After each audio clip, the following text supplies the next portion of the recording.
Saint Anthony's tongue was dug up 30 years after his death and somehow still looked alive. The saint's actual heart, blackened and over 400 years old, has been paraded across continents, and the Crown of Thorns, said to be the one shoved on Jesus' head, was saved from the Notre Dame fire and still sits in Paris. These are more strange and disturbing relics held by the Catholic Church. When Saint Anthony of Padua died in 1231, his body was buried like anyone else's, but when church officials exhumed his remains about 30 years later, they made a disturbing discovery. His tongue was perfectly preserved, not mummified, not hardened or shriveled. It was said that it was still red and soft, like it had come from a living person. Alongside it, his lower jawbone and vocal cords were also in strangely good shape. The church took this as a divine sign, claiming it was God's way of honoring Anthony's preaching. So they grabbed his tongue and jaw and put them on display in the Basilica of St. Anthony of Padua in Italy, where they're still kept today. Camillus de Lellis was a 16th century priest who dedicated his life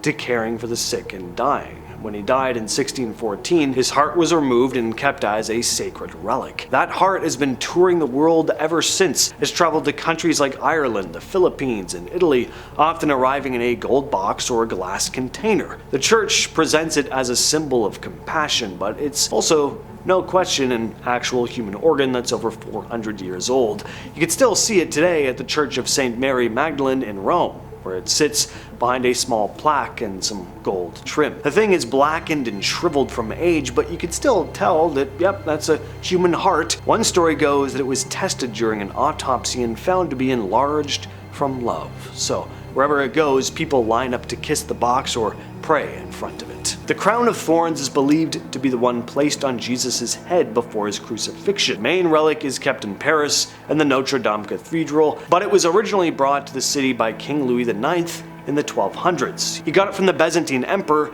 and supposedly paid more for it than the actual building of St. Chapel, which he then had built just to house the crown. It's been in France ever since, guarded and passed along by royalty, then the church. The crown is a woven circle made of rushes. It doesn't have any thorns on it anymore. Those were removed and handed out to different churches centuries ago. There are thorn relics scattered across Europe, all said to come from this crown. Whether or not they actually do is a different story, though. During the Notre Dame fire in 2019, this relic was one of the main things saved. Firefighters and clergy went in and got it out before the roof collapsed. Today, it's kept in a secure space and only brought out on special occasions. There are several relics around the world claiming to be the severed head of St. John the Baptist. The most well-known is the Amiens Cathedral in France. It was supposedly brought there in 1206 by a crusader named Wallon de Sarthe, who took it from Constantinople. The skull is kept in this really elaborate gold-plated reliquary, and it's been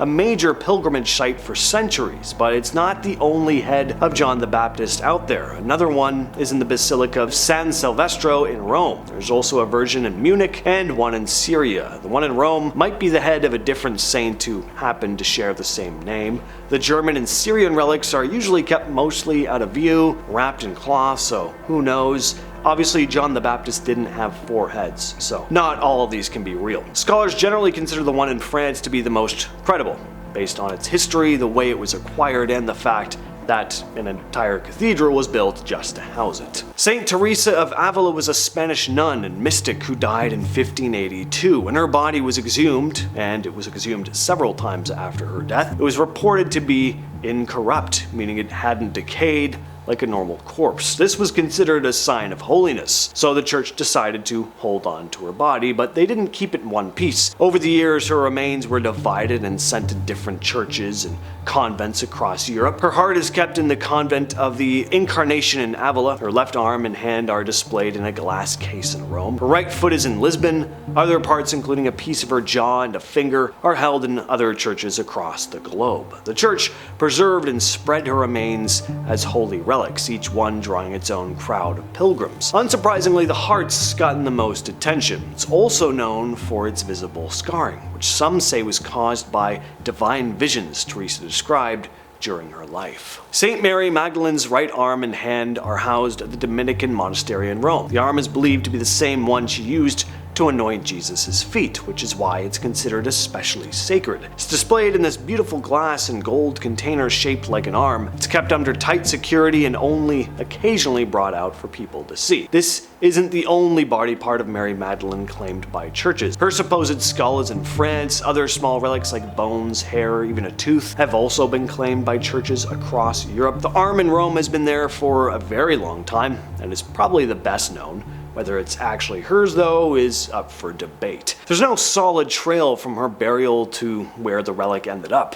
Like a lot of so-called holy relics, it probably turned up during the Middle Ages when churches were desperate for sacred items to boost their status. Still, the church has treated this one like the real deal for centuries. The Sudarium of Oviedo is a stained cloth that's believed to have been wrapped around the head of Jesus after his crucifixion. It's not the same as the Shroud of Turin, which shows a full-body image, supposedly. This one's just a smaller cloth, about 34 by 21 inches, kept in a cathedral in northern Spain. And the story goes, it was taken out of Jerusalem in the 7th century to escape Persian invaders, then moved through North Africa and eventually brought to Spain by Christians fleeing Muslim invasions. It's been in Oviedo since at least the 800s, and there are records from that time that mention it being kept there. Unlike the Shroud of Turin, the Sudarium doesn't get much international attention, but it's a big deal in Spain. It's only shown to the public a few times a year, and the rest of the time it's locked away in a sealed case. It's one of the oldest and most mysterious relics associated with Jesus. Also known as the Spear of Destiny, the Holy Lance is said to be the spear that a Roman soldier called Longinus used to stab Jesus in the side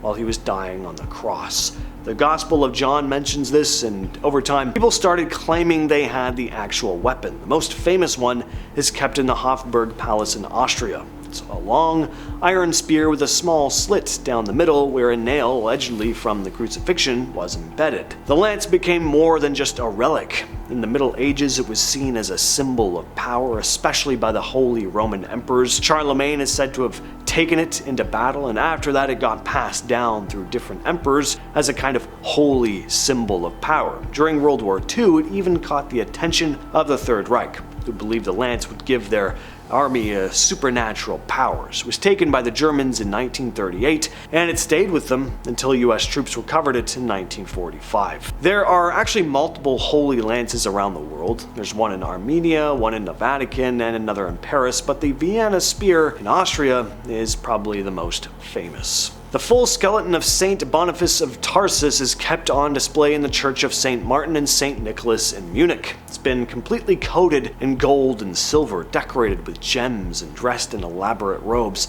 St. Boniface was a Roman soldier who converted to Christianity and was martyred in the 4th century. According to legend, he refused to worship the Roman gods and was beheaded for it. His remains were supposedly moved to Rome, then to Germany centuries later, where they were turned into what's known as a catacomb saint. These were skeletons dug up from Roman catacombs, given names, and sent across Europe to churches that needed a relic. In Boniface's case, the bones were wrapped in gold and paraded as the real thing, even though there's really no actual proof they belonged to the real Boniface. Whether the bones belonged to him or not, though, the display is really something to see. St. Oliver Plunkett's head is on display in St. Peter's Church in Ireland.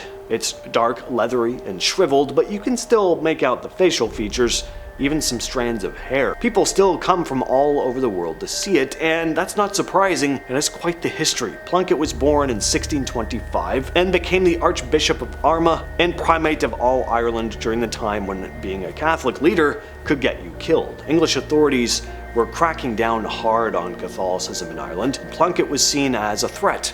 In 1679, he was accused of plotting to bring French forces into Ireland to stir up rebellion.